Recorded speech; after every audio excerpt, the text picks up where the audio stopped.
Hoje a gente vai falar sobre Durkheim. Solta a vinheta.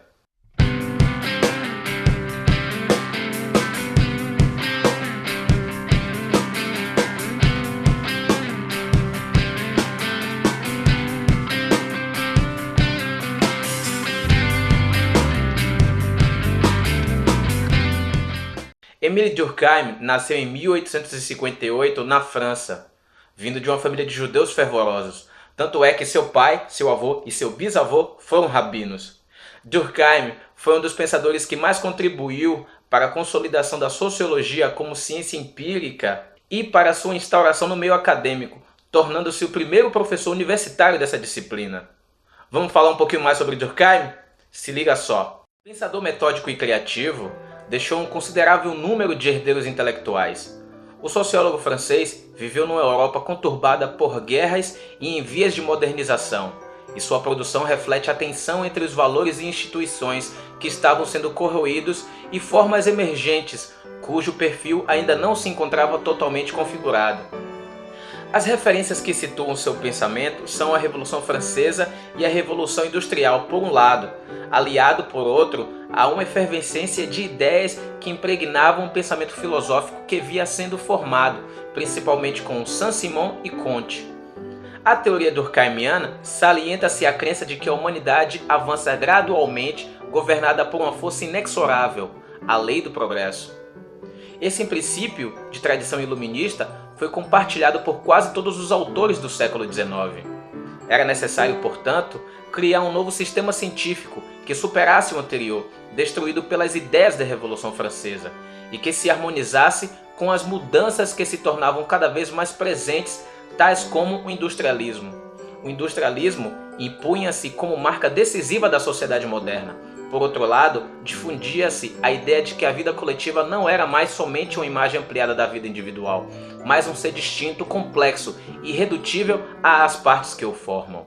Esse seria o objeto das ciências sociais, que demandava um método próprio e positivo, apoiado na indução, na observação e na experimentação, tal como vinha já fazendo os cientistas naturais. As ciências sociais deveriam aspirar à criação de leis nomológicas. O que seriam leis nomológicas? Bom, leis nomológicas são leis que estabelecem relações constantes com os fenômenos naturais.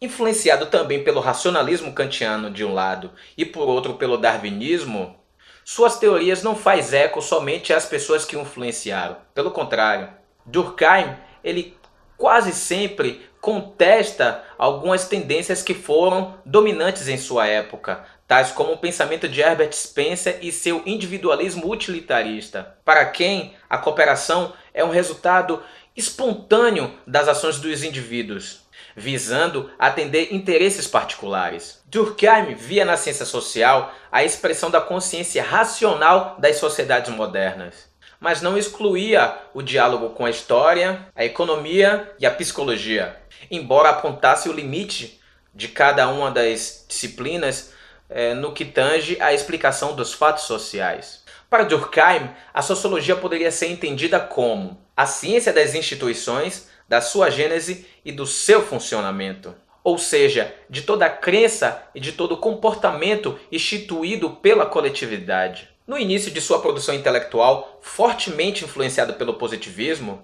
Durkheim entende que, para a sociologia estabelecer-se como uma ciência autônoma, ela deveria delimitar o seu objeto.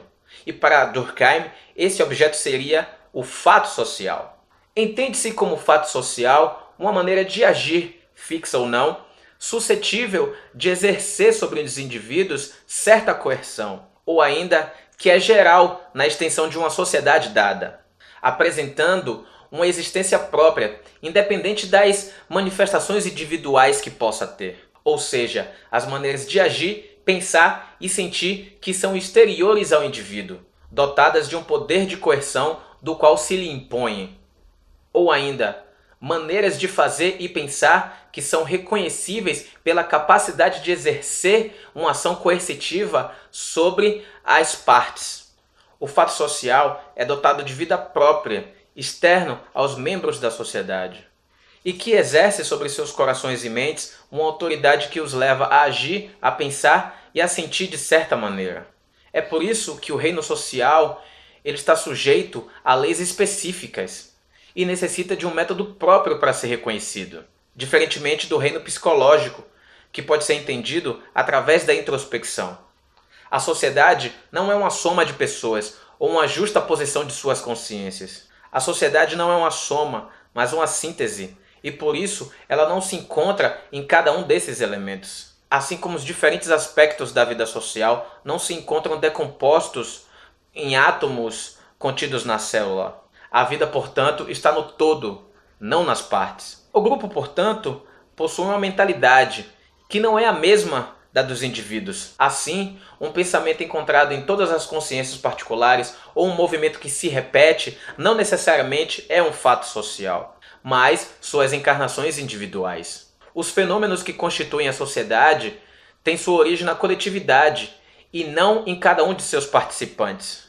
É nela que se deve buscar as explicações para os fatos sociais e não nas unidades que a compõem. Outro componente fundamental para a explicação dos fatos sociais são os valores de uma sociedade, independente do sentimento ou da importância que alguém pode lhes dar. Não necessitam expressar-se por meio de uma pessoa em particular, ou que esteja de acordo com eles. Mas isso não significa que o indivíduo deva se prostrar e aceitar essas regras sociais de forma impotente, ou viver permanentemente consciente da pressão dos fatos sociais. Apesar da existência de dificuldades impostas por um poder contrário de origem social, apresentam-se comportamentos inovadores e as instituições também são passíveis de mudança, desde que vários indivíduos tenham combinado certa ação e dessa ação tenha se concretizado em um produto novo, que venha constituir, por conseguinte, um fato social. No estudo da vida social, uma das principais preocupações de Durkheim era estabelecer um método para analisar esses fenômenos sociais. Esse método tinha que ser científico, superando assim as deficiências do senso comum. Ele conclui que esse método deve se assemelhar ao método das ciências sociais, mas não ser o seu decalque, porque os fatos que a sociologia analisa, segundo ele, estão contidos no reino social e têm peculiaridades que os distinguem dos fenômenos da natureza. Esse método deveria ser estritamente sociológico. Com base nele, os cientistas sociais investigariam certas relações de causa e efeito, irregularidades com vistas a descobertas de leis, ou mesmo regras de ação para o futuro, observando fenômenos rigorosamente definidos. Durkheim ele estabelece as regras nas quais os sociólogos devem seguir para a análise dos fatos sociais. A primeira delas, e a mais fundamental de todas, é considerar os fatos sociais como coisas. A coisa, segundo Durkheim, se opõe à ideia. Ele vai dizer, é coisa todo o objeto do conhecimento na qual a inteligência não consegue penetrar de maneira natural. Tudo que o espírito não pode compreender, senão sob a condição de sair de si própria, por meio da observação e da experimentação. Para tanto, ele segue alguns princípios. Afastar sistematicamente as prenoções, definir previamente os fenômenos a serem tratados, a partir dos caracteres que lhe são exteriores e comuns, e considerá-lo independentemente de suas manifestações individuais, da maneira mais objetiva possível. Ele se refere à existência de dois tipos de fatos sociais. Ele vai dizer que esses fatos sociais são aqueles que são tudo o que devem ser e aqueles que deveriam ser diferentes daquilo que são. Ele chama esses fenômenos, esses fatos sociais, de normal e patológico.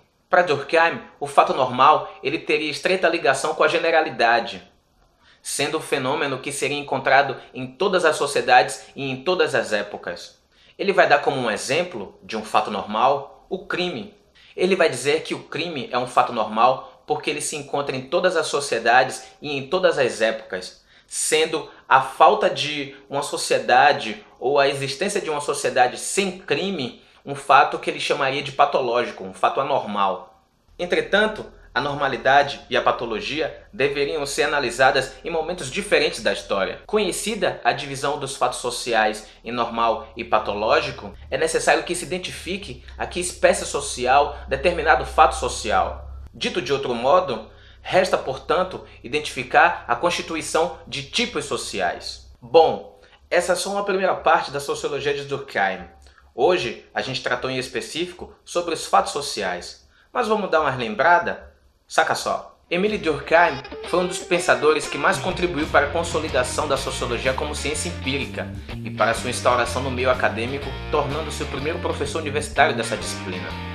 Para Durkheim, a sociologia pode ser definida como a ciência das instituições, da sua gênese e do seu funcionamento, ou seja, de toda a crença, todo o comportamento instituído pela coletividade.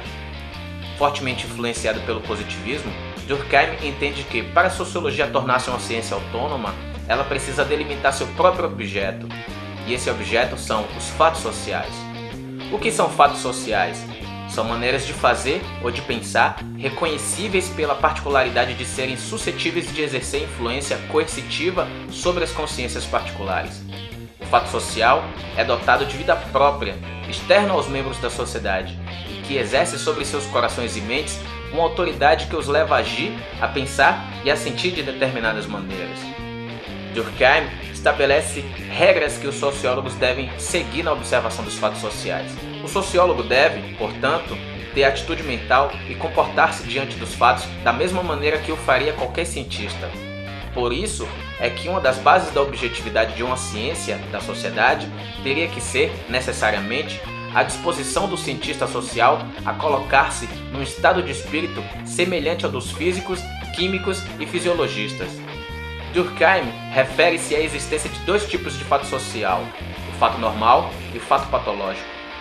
Para o filósofo, a normalidade teria estreita ligação com a generalidade, sendo um fenômeno que seria encontrado em todas as sociedades ao longo dos tempos ou em sociedades semelhantes.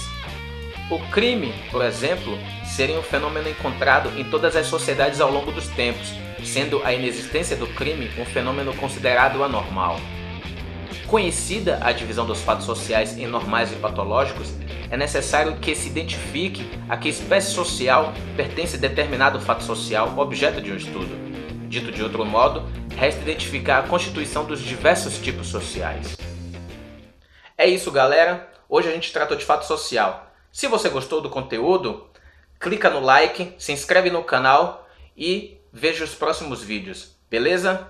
Então é isso, eu queria agradecer a todos e até mais.